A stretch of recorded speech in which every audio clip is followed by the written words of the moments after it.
Number 1. The stare reflex. You know that feeling when someone stares at you for too long and your brain starts sounding alarms like a raccoon caught in a laser trap. Yeah, that's your ancient survival software glitching in modern society. The human brain is wired to detect when eyeballs are pointed directly at us, even from the side, even through sunglasses, even when we aren't entirely sure why. Because 10,000 years ago, being stared at didn't mean Chad from accounting had a crush on you. It meant a hungry lion was sizing you up like a rotisserie chicken. The part of your brain responsible for this creep radar is your superior colliculus, which sounds like a Roman gladiator, but is really just a visual processing system that hates surprises. Combine that with our overactive amygdala, aka your internal panic button, and you get that weird, tingling sixth sense feeling whenever someone's gaze lingers a little too long. Fast forward to today, we're stuck with the leftover instinct that panics in boardrooms, elevators, and Starbucks lines, because apparently, your brain doesn't know the difference between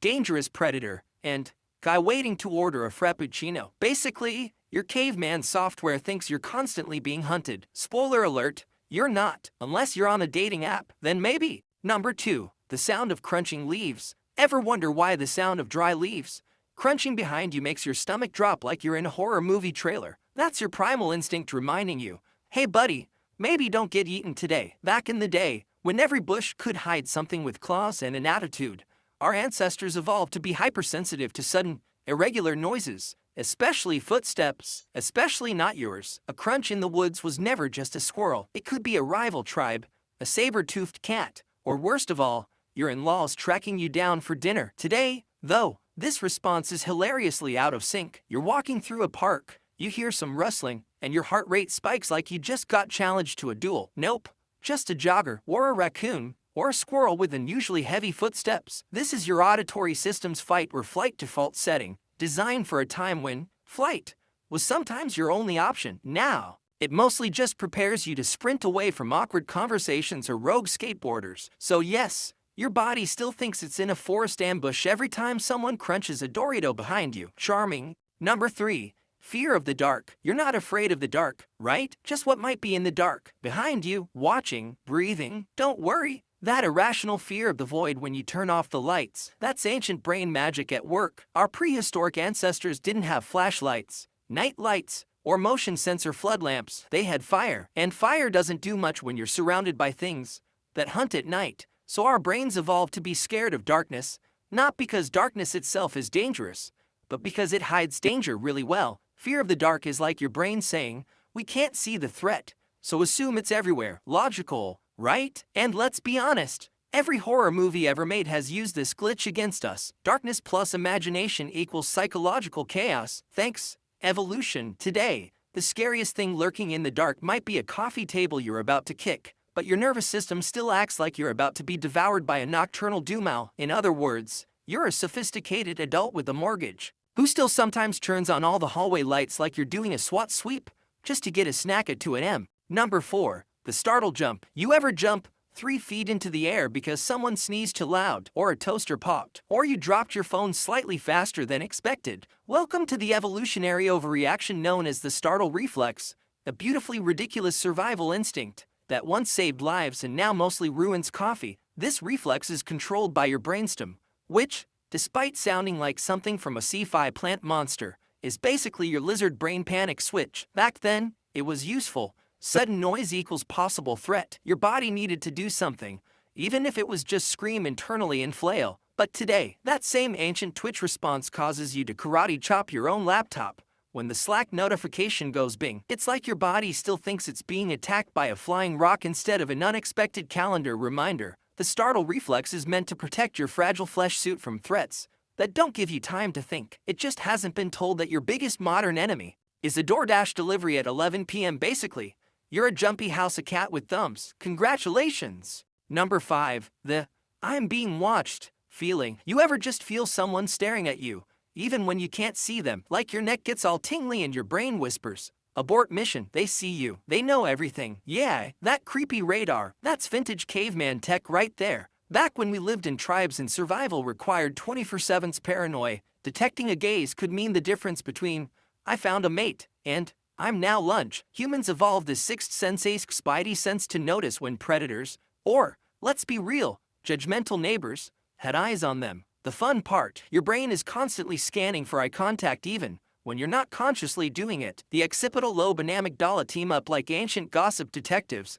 picking up on subtle face shapes and shadows like, did someone just look at us funny? Yes, initiate panic. Today, though, this instinct just leads to awkward subway rides, tense elevator silences, and the occasional full-blown identity crisis because someone might have glanced at you while adjusting their sunglasses. And don't even get me started on security cameras. Your ancient brain doesn't know what a camera is. It just sees the lens and screams, "Behold, the eye of Sauron." So yeah, you're not crazy. You're just running 10,000-year-old software on modern hardware. Hope you like glitches. Number 6. Hoarding like a goblin. You know that urge to keep 72 random cables, 13 empty jars, and that one hoodie with the mysterious ketchup stain because you might need it someday. Say hello to your inner Paleolithic squirrel. Back in the prehistoric days, resources were not only scarce, they were life or death. If you didn't hoard food, tools, or warm animal skins, you might just become an evolutionary statistic. So the people who held on to everything had a better shot at surviving. Congrats to them. Now we're stuck with this leftover instinct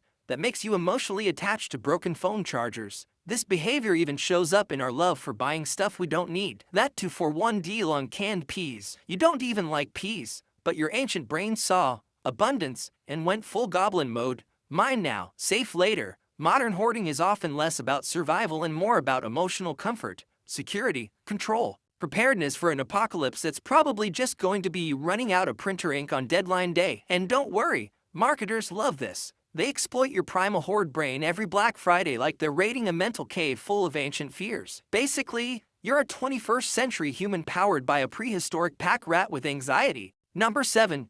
Reflexively trusting confident jerks. Why do we sometimes trust people who talk like they know everything, even when they're clearly winging it harder than a seagull in a wind tunnel? Welcome to another outdated instinct, equating confidence with competence. Back in tribal days, leaders weren't elected by resume. You picked the loudest, most assured person who seemed to know where the water buffalo went, and if they were wrong, well, you were too dehydrated to complain. Your brain still carries this glitch. When someone speaks with total certainty, even if what they're saying is 99% garbage, your social instincts light up like, alpha detected, must follow. This is great if you're forming a hunting party, less great if you're listening to a crypto bro explain the economy over energy drinks. And here's the twist, confident people are often wrong more than cautious ones, but we like them more anyway. Thanks, dopamine. You just rewarded me for believing Todd, who once argued that dinosaurs didn't exist because the Earth is a hologram. Show. Next time you find yourself nodding at someone who says, "Trust me, I know what I'm doing," just remember, your ancient brain still thinks you're choosing a fire maker, not a podcast guest with no credentials. Number 8. Flinching when someone yawns. Yawning is contagious. You know it. I know it. And apparently, everyone in your biology class knew it the day after prom. But here's the twist. Yawning isn't just about being tired. It's about tribal threat detection. No, seriously, when someone near you yawns, and your body goes, "Me too," that's not empathy. That's ancient synchronization. A coordinated yawn fest in early human tribes wasn't about bedtime. It was about alertness and survival. Yawning may have helped regulate brain temperature, which in turn kept everyone on the same watchful, stay alive setting. Think of it as the caveman version of sensing your smartwatches, but with more teeth and less Wi-Fi. Even today, your brain reacts to yawns like they're Morse code. Someone yawns, and your mirror neurons scream, "We must yawn too." Join the fatigue cult. It's not a conscious choice. It's a hardwired command, like downloading an unwanted software update just because the tribe's doing it. And let's be real, yawning in the modern world is useless as a survival tool. No one's fending off predators in a Zoom meeting. Yet here we are, spontaneously yawning like we're prepping for a mammoth ambush. Again, basically, your body still thinks you're in a prehistoric slumber party that might get eaten if you don't all stay chilled together. Number 9. The urge to look down from heights. You're standing near the edge of a cliff, or, more realistically, a balcony on the 10th floor, and your brain whispers something disturbing. Jump. No, you're not suicidal. It's not even about wanting to fall. It's about ancient safety mechanisms doing whatever this is. This little gem is called the high place phenomenon. It's like your brain flashes a worst-case scenario just to scream. Don't do that, because if it didn't, you might forget your one distracted sneeze away from becoming sidewalk art. So instead, gives you this disturbing mental image, on purpose to shock you into staying alert. You're not weird, You're overly protected by a brain that learned safety by imagining the worst. Early humans learned real fast that cliffs, ravines, and anything involving gravity equals bad. So our modern brains still run simulations like paranoid movie directors. What if you tripped? What if you dropped your phone? What if you...